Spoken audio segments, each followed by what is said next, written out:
So my people, Nigerians don't react to this new bill where the House of Representatives they try to pass.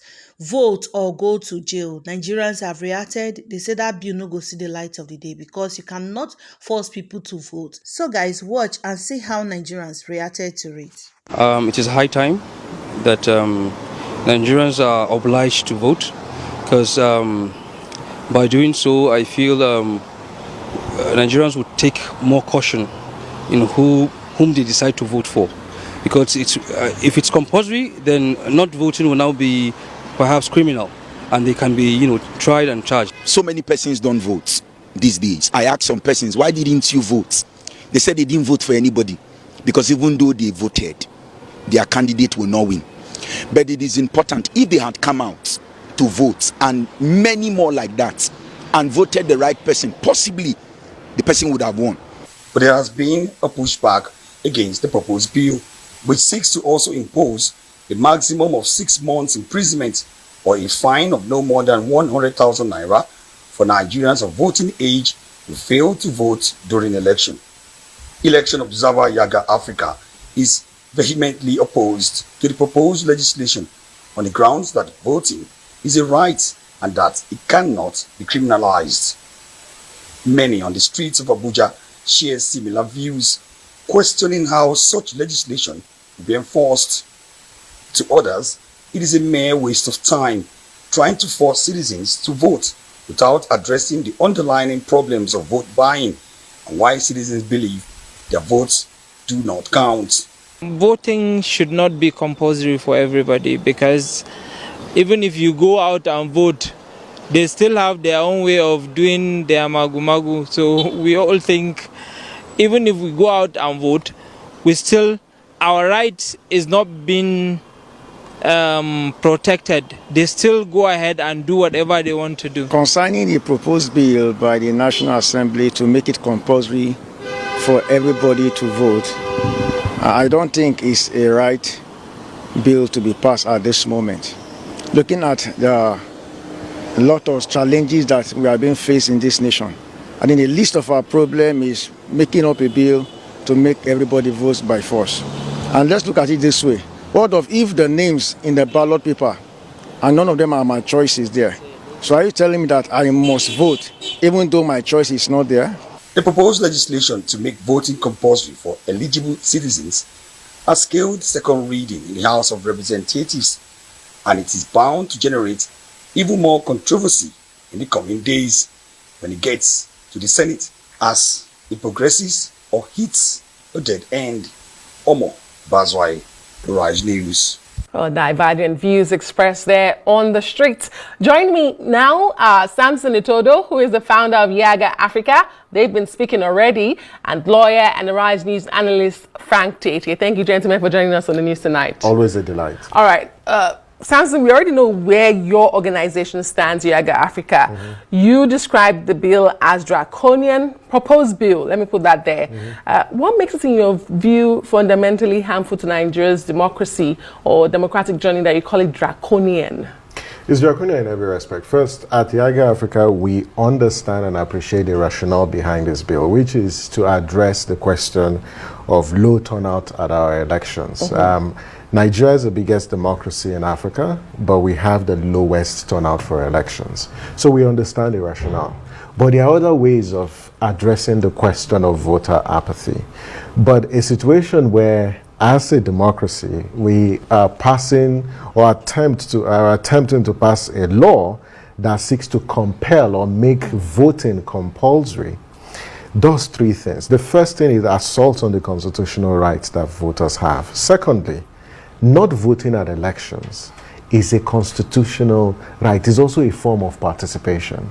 And then, imposing fines such as 6 months imprisonment, I think it's really a legislative overkill, and it's draconian in every respect. And it's our considered opinion that that bill should die a premature death. Interesting. Samson is also a lawyer, by the way, but Frank Chetie, do you agree with him? Already, you have seen Nigerians who jokingly are asking, is there enough prison space because it's vote or be jailed? But Frank Chetie, legally speaking, Does this infringe on any rights, fundamental or otherwise? A whole lot of rights will be infringed upon if this ever passes to become law, which I very, very much doubt. And I also consider it as a waste of precious legislative time and resources. We haven't been that poor. The master election, observer here can give us the statistics, that when we started in 1999, we had 52% of voter turnout, which improved further to 69% in 2003. 20 years later, it became 28%. So because our political actors have a way of making Nigerians scapegoats, they take the blame for every bad form of action or governance they have done. So what has been responsible for the low voter turnout or the apathy in general? Is because of the way government has been run. If 20 years ago 69% of registered voters turned up in our national elections, that's commendable. So we don't really have a problem. Now, what this bill seeks to which I find very offensive as someone who has a background in human rights, is that you take away the foundation, the very essence of democracy, which is freedom. And then the social construct, the social order of Nigeria, according to Section 14 of the Constitution, is Nigeria operates a social order of freedom, equality, and justice. You don't take it away from people. And then this command and control mentality, which is militaristic, it's unknown to our culture, to our historical precedent. It doesn't matter how many times the military attempted to to derail the democratic process of this country. You don't come and then impose things on people. It's very undemocratic. It's good, and I'm surprised at the very brilliant minds in the House of Representatives that are actually pushing this. I'm happy that they still have some people like Honorable Abiante who's talking sense to them. The thing that is being operated in other countries does not mean you impose it here, because law has to reflect a measure of historical and cultural context to the people. So it's unknown, it's offensive, it's going to cause a lot of trouble. But again, in Nigeria, when politicians do things, they usually underline on an unspoken reason why they do these things, because they don't just act. And they act for political benefits. Well, see, it's easy when you compel, neutral persons who would be otherwise neutral to vote. Then it is easy it's easy to sway them. And so you're trying to say that you want to dissuade people from the acts of vote buying. No, you will easily buy the votes of persons who are undecided that you have compelled to vote. Okay. So I don't think it's very wholesome. Interesting. There are others who think that this is also to silence the opposition voice, because if I do not vote, it's a form of protest. Perhaps because I don't have a choice or a candidate. And so if you now say it is compulsory for me to vote, I have to vote for your candidate. But that's one thought. Samson, let me come back to you, because proponents of this bill, point to democracies like Australia, Belgium, Brazil, Peru, where compulsory voting has actually shown that civic participation has increased. So why not Nigeria? Why not Nigeria? And then you have spent years, like Frank Tete said, promoting youth and civic engagement. Isn't it frustrating that despite your efforts, you're seeing a decline? I mean, we had less than 30% come out in the last election. The fundamental question is, why are Nigerians not coming out to cast their vote? And Frank has highlighted a couple of reasons. See, if governance does not deliver, if people's lives does not improve, and they cannot reconcile, their participation in elections with the quality of their livelihood, there's no reason why they will show up to cast their vote. Secondly, if people don't believe that their vote will count at elections, it makes no sense for them to come out to cast their vote. The biggest challenge that we have ahead of the next election is, how do we inspire confidence on the part of Nigerians that their votes will count? That when they go out to cast their vote, we will not see 3 different result sheets from one polling unit. We will not see cases where collation officers will mutilate results, on the day of elections. We will not see cases where the final arbiter, the person, the institution that decides the final vote, is the judiciary. If those things are eliminated, you would see more people come to cast their vote. We are a country, to a large extent, that does not uphold the right to vote. There are categories of voters that don't cast their vote. I can't remember the last time I did so you voted at elections. Security agencies, as an essential worker on election day, exactly. I've never voted. You've never voted. Yes. This is why the proposed bill around early voting will fix that problem. Diaspora voting. If you introduce diaspora voting, introduce early voting, introduce prisoners voting, you'll be creating spaces for other people to participate in the electoral process, and that should be our priority, as opposed to making it compulsory for people to cast their vote. In other words, are you saying we're putting the cat before the horse? Are you saying this is, or there's no, justification for it at all? There are no good sides to it. Is that what you're saying? I think we're investing legislative resources in a wrong place. I think what we should do, if the National Assembly, and again, let's make the point that the thinking, the thought behind this bill is a laudable one. You want to fix a problem, and that's the question of low turnout at elections. Yes. For me, I actually see it as the lawmakers even caring about political legitimacy, because they know that the more people disengage from the process, the outcome cannot be declared legitimate. Because how can you say that in a country you have governors determined by just 10% of registered voters? That's totally unacceptable. However, it is important to underscore the fact that you cannot fix the question about civic participation and turnout by compulsory voting. There are other ways to do that. Inspire trust and confidence. Let government deliver good and services to the people, and then create spaces where all these administrative bottlenecks like no PVC, no vote, those things should be eliminated, especially when you have BVAS that functions optimally, has the voters register on it. People with your national ID or any form of official identification, once you show up at the polling unit, you're able to cast your vote. All right. Frank Tete, there are those who say voting is a civic duty.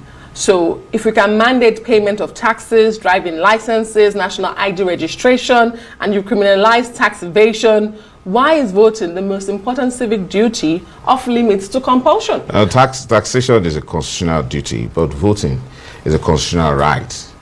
So they should make that distinction. I think that the House of Representatives can do better and do more by getting Nigerians more interested in the issues of governance, which is more or less like another form of voter education, which is not supposed to be left alone to INEC, but to include politicians themselves who operate political parties. Now, let's imagine that the House of Representatives is trying to enact a law by making accountability compulsory to Nigerians. That will trigger interest in the political process. Accountability on the part of who? Accountability on the part of politicians, on the part of political office holders. Yes. INEC. Let's have, for example, why can't we have a law that says that all councillors must give weekly reports to their constituents or whatever, or be jailed, or whatever, and then members of the House of Assembly must hold monthly, town hall meetings with their constituents, and then ministers and all that must all give weekly briefings, and police and law enforcement agents must account for everyone person or whatever happens in their police stations or their formations every day. Now, when when you bring people, in touch with governance, and then they realize that they have a right to participate, because in Nigeria, every Nigerian has a right to participate and access government. Now, like I said, where did this problem start? When in 2003, 69% of Nigerian voters will turn up an election, and then in 20 years later, you have only 28%. It's because something is wrong, somebody is failing. And don't come and start blaming Nigerians and intending to punish them. In fact, it gets me really, really very offended to now say, because of your failures, Nigerians are uninterested. Including those who believe that political neutrality is a right. You are now saying that, look, you must vote. you know, or else I'll punish you just because you were failing. No, go back to work and do some good homework, make governance, you know, attractive, make it something that people will be interested in. And then people will say, look, this guy, I can do better than him. Look, I'll go mobilize votes and for the next election and all kind of things. All right. So political activity is on the decline because people are like the respected, brilliant Samson has said, people have lost interest. There's trust deficit. But that can be restored with some measure of transparency and responsibility on the part of the political class. And the speaker should start that. Somebody just said this is the calmest I've seen Frank Tete. But to both of you, as we wrap up this conversation, should this proposed bill, pass through, do you foresee any constitutional legal challenges that may arise, Frank Tete, and then for Samson Tete, if not coercion? Yes. Are you saying, perhaps I should put it this way, are you saying we haven't seen any reforms despite the billions we dedicate to reforms with INEC every election cycle? If that's the case, then shouldn't we be questioning why we're even funding INEC that much in the first place? And if you say that there have been no reforms for us to now have coercion, what then should we do? So, Frank, Tete, start. The law cannot pass. How? It offends the Constitution, Section 17. It's past second reading. No, it's all waste of time. How? You are offending the entire Nigerian system. Let me tell you, this is my country, right? Yes. I'm very familiar with it. I'm familiar with the people. Anytime you create any form of regulation, what you get is all sort of black market actions. And that's where you find that you just enlarge the space for more corruption, which is endemic, which you're trying to deal with. So people will now start, people now find a way to circumvent it because they don't like it. You can't force people. This is not, I mean, how? In a democracy, so to speak. Should it pass? What will you do? It will not pass. Okay. Samson. Actually, just to say that in some climes, like places like Paraguay, where you have this, even though they have imposition of fine and imprisonment, they've not been able to enforce it. But we've seen it in Australia. Yeah, you've seen it in Australia. Because it's an advanced Brazil, Peru. I think this bill will die a premature death. If it passes, rest assured that Nigerians are going to challenge it because it's antithetical to the constitution and unenforceable. Yeah, and the point you make about, yes, there are incremental reforms that have been introduced. But not enough to put compulsory It's not voting. enough because I think what we should be focused on is mandatory electronic transmission of results, the issue relating to the appointments of INEC commissioners, issues around early voting, and more importantly, ensuring that every election petition or pre-election matter should be dispensed off with before swearing in. All right. Thank you so much, gentleman. Samson Todo, the founder of Yaga Africa and lawyer as well as Arise News analyst. Conducting an election in Nigeria should be as easy as anything. There should be a free and fair election in Nigeria because it's supposed to be free and fair. But no, GBT no gree us. Why don't we conduct it like this? Imagine you buy MTN 100 naira, MTN, and you load it, and you want to load it again. MTN will send you a message on your phone that your phone will be bad if you try that number again. Same thing. INEC should implement. INEC should have a code *444. Then maybe P2B 400. Then when you vote once, you cannot vote again. Do you know why? Your phone number is connected to your BVN and your BVN is connected to all your bank accounts. If you vote twice or try to manipulate it, the system will send a code to your bank. All your bank accounts, all your bank will be blocked.